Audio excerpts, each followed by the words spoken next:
We'll hear call-outs from the GLS operator, Alex Pandalos.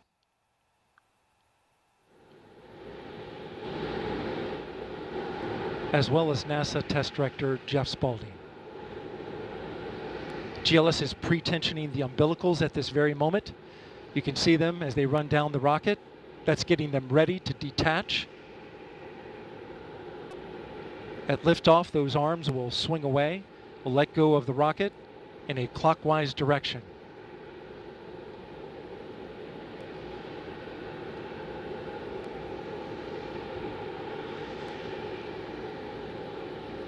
T-minus 8 minutes and counting. The GLS is performing up to 100 commands per second, including configuring ground systems for power transfer to the rocket. GLS is turning on cameras, recording video inside and outside the crew module to collect data for engineers. Purging the aft skirt booster with high flow nitrogen. Clear out any hydrogen gas that may be there.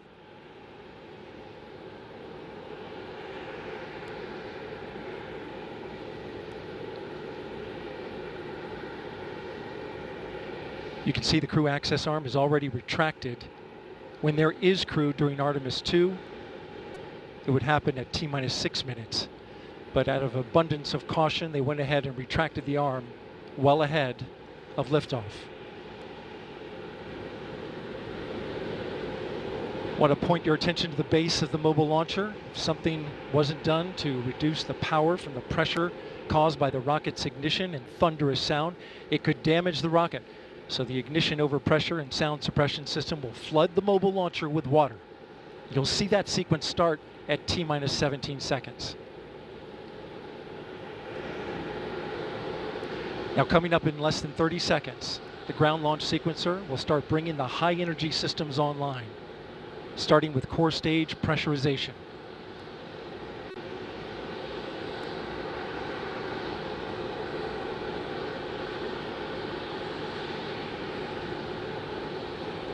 Firing room 1 is completely silent as they listen for the next call.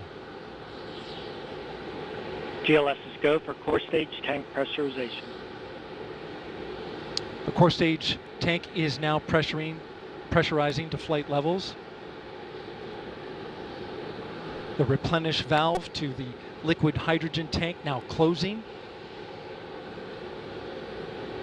The liquid oxygen tank will come a little later. Now we're arming the Orion ascent pyros and transfer to internal power.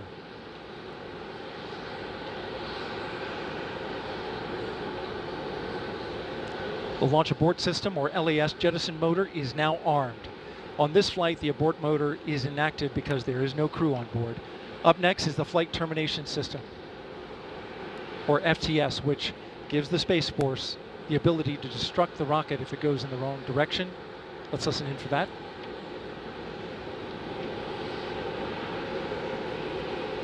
GLS is go for FTS arm. The flight termination system is now armed. Coming up at 4 minutes and 40 seconds, a big moment. This is where the RS-25 engines and their bleed go to high flow. It's been a little tricky to dial in. GLS is go for LH2 high flow bleed check.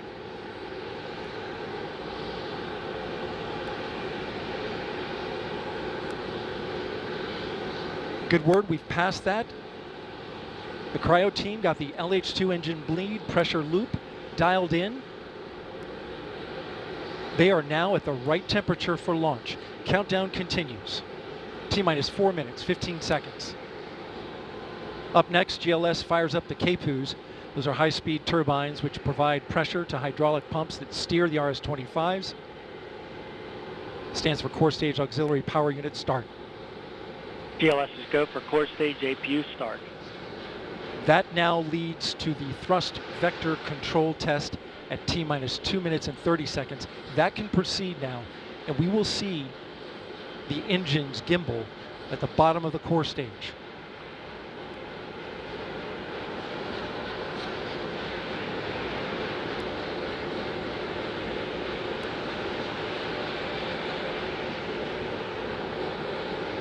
At T-minus 3 minutes and 10 seconds, you will hear the go for purge sequence 4. That's a helium purge of the 4 core stage engines downstream of the propellant valve, getting the air and moisture out.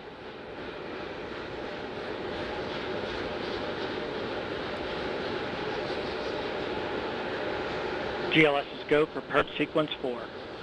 And in just a few seconds, GLS will close the core stage LOX vent, liquid oxygen. The white vapor cloud caused from the super cold gaseous oxygen condensing the water in the atmosphere will disappear. You see it coming out there now.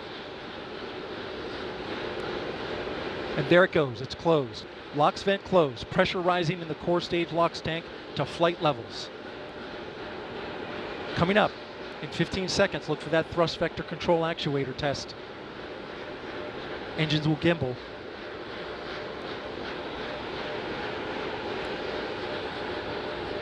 And there they go.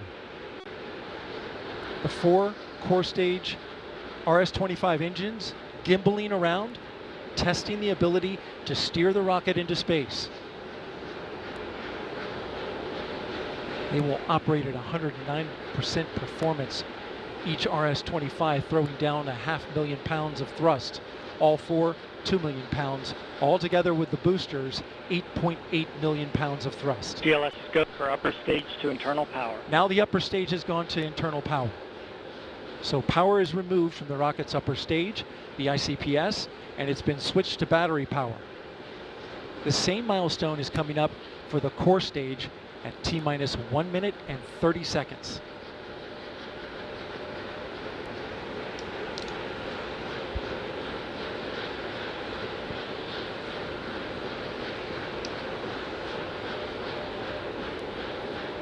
GLS is go for core stage to internal power.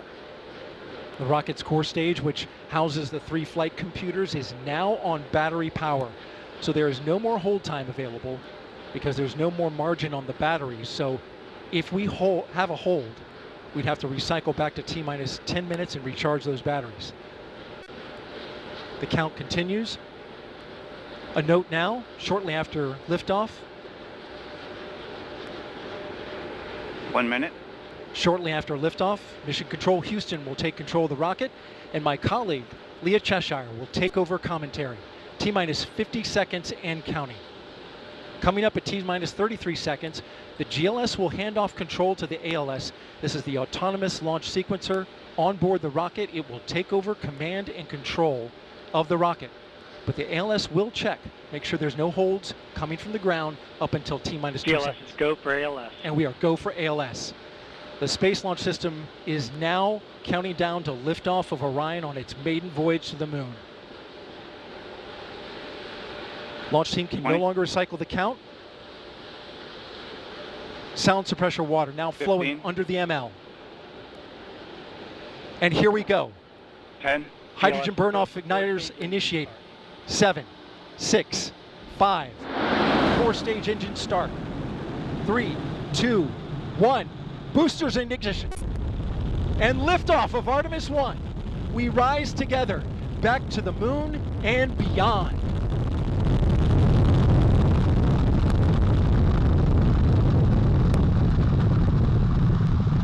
All 4 RS-25 engines on the core stage and 2 solid rocket boosters now propelling the vehicle at 128 miles per hour. Hearing good control on the roll from teams in Mission Control Houston. All good calls so far. Now 30 seconds into the flight of Artemis I. First milestone will be for the vehicle to pass through max Q at about 1 minute and 9 seconds into launch. This is the greatest period of atmospheric force on the rocket.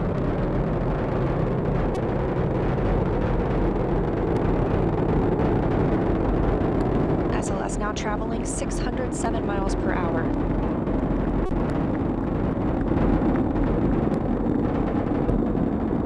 You're looking at 8.8 million pounds of maximum thrust. Quiet here in the loops in Mission Control.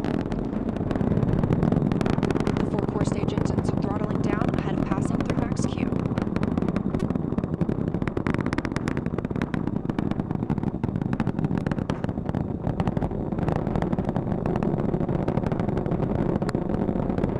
Now 1 minute, 21 seconds into the flight, traveling at 1,420 miles per hour. 4 core stage engines are back at maximum thrust. The next major milestone will be for the solid rocket boosters to cut off and jettison at about 2 minutes and 11 seconds into the flight, so about 30 seconds from now. Again, quiet here in Mission Control Houston as teams continue monitoring the flight of Artemis I. We're now 16 miles downrange from the launch pad at Kennedy Space Center, traveling over 2,800 miles per hour.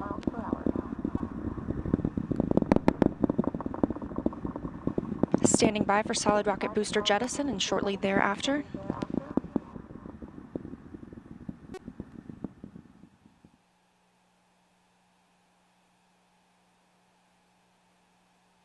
Confirmation that the solid rocket boosters have separated these 177-foot boosters. Now the core stage continues to power the flight of Orion, all 4 RS-25 engines firing, traveling over 3,400 miles per hour, 46 miles downrange.